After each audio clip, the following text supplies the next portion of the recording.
Greetings and salutations, YouTube.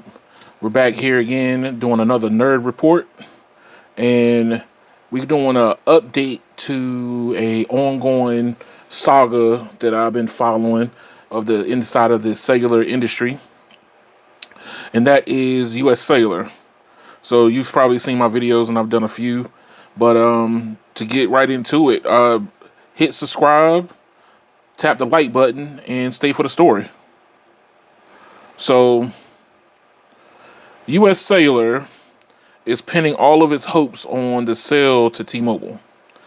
So, if you are a US Cellular customer, you probably have noticed that your service has been very janky, very few upgrades have been done, coverage has been waning as of late.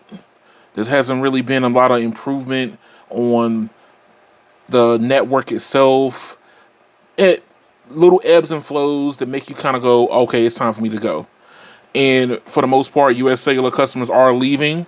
So their whole livelihood right now is predicated on the sale of their core business, which is the customers and some of their spectrum, to T-Mobile. So for the most part, this was proposed about a year ago. And right now, like, they are pretty much hamstrung because they can't proceed without T-Mobile approval to be able to sell off the rest of their assets, because the rest of their assets are predicated to the sale of going to T-Mobile. They have some deals in place for AT&T and Verizon for them to get some spectrum also. So they're just basically selling off their spectrum, and T-Mobile's getting some spectrum in their core business, so the customer base. Right now, US Cellular is losing customers still at a very high clip.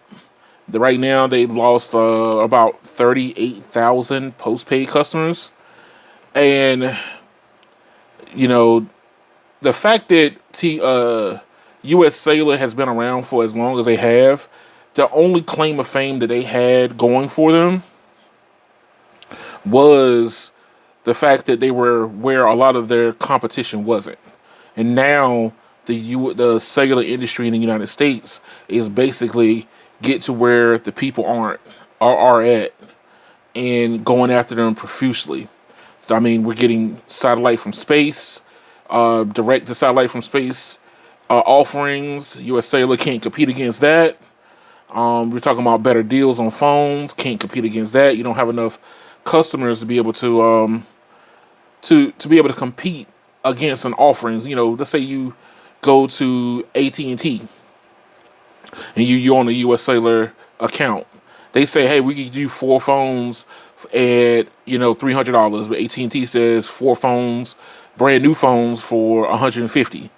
That's because AT&T is nationwide, where US Cellular is regional.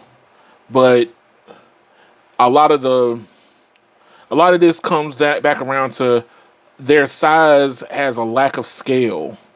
And because it's a lack of scale, it makes it where you can't make, better promotions, be able to give better deals on services. And then on top of that, a lot of the US Cellular network roams on their competitors.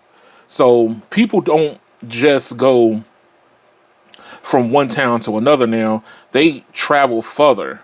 And so, are you going to be on a service plan where every time you leave your home network and now you're roaming and you're restricted, versus being on a national plan, get a better phone, and you can do more?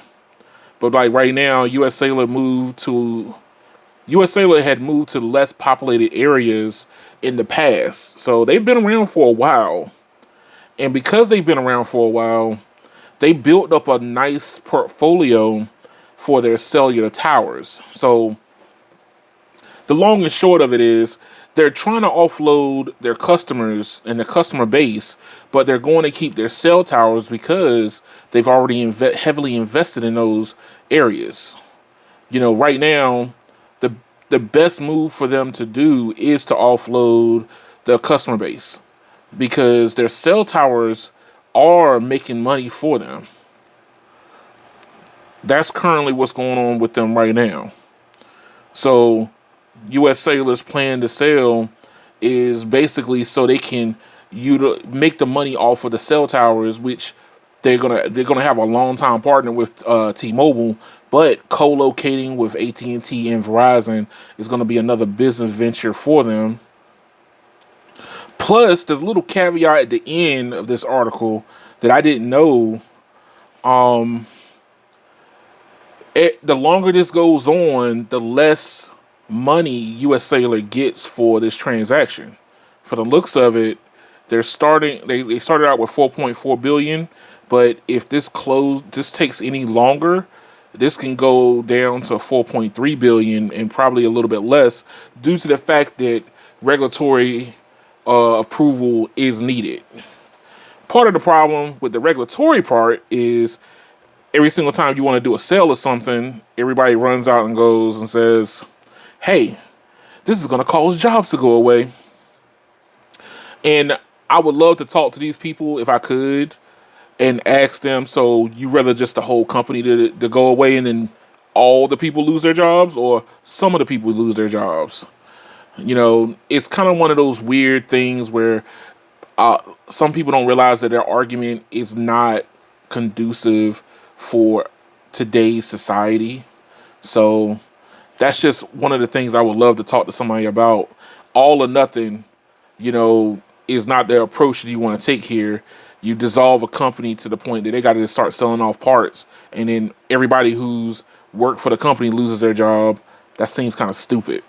But the upside is their tower agreements. So U.S. Cellular does have a larger tower footprint in comparison to like a American Tower, or I forget some of the other names, but they're in places where a lot of tower companies are not at, and that gives them a bigger advantage. So I'm looking forward to seeing how this goes, and I'm just curious to see to what extent this ends up happening.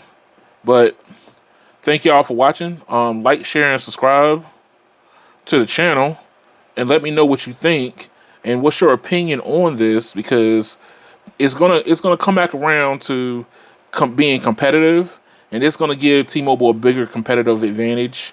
I hope, being able to get some of these customers and customer bases and be able to show up and rule America a lot more, with U.S. Cellular being what they have to acquire. But thank y'all for watching, and y'all have a good one.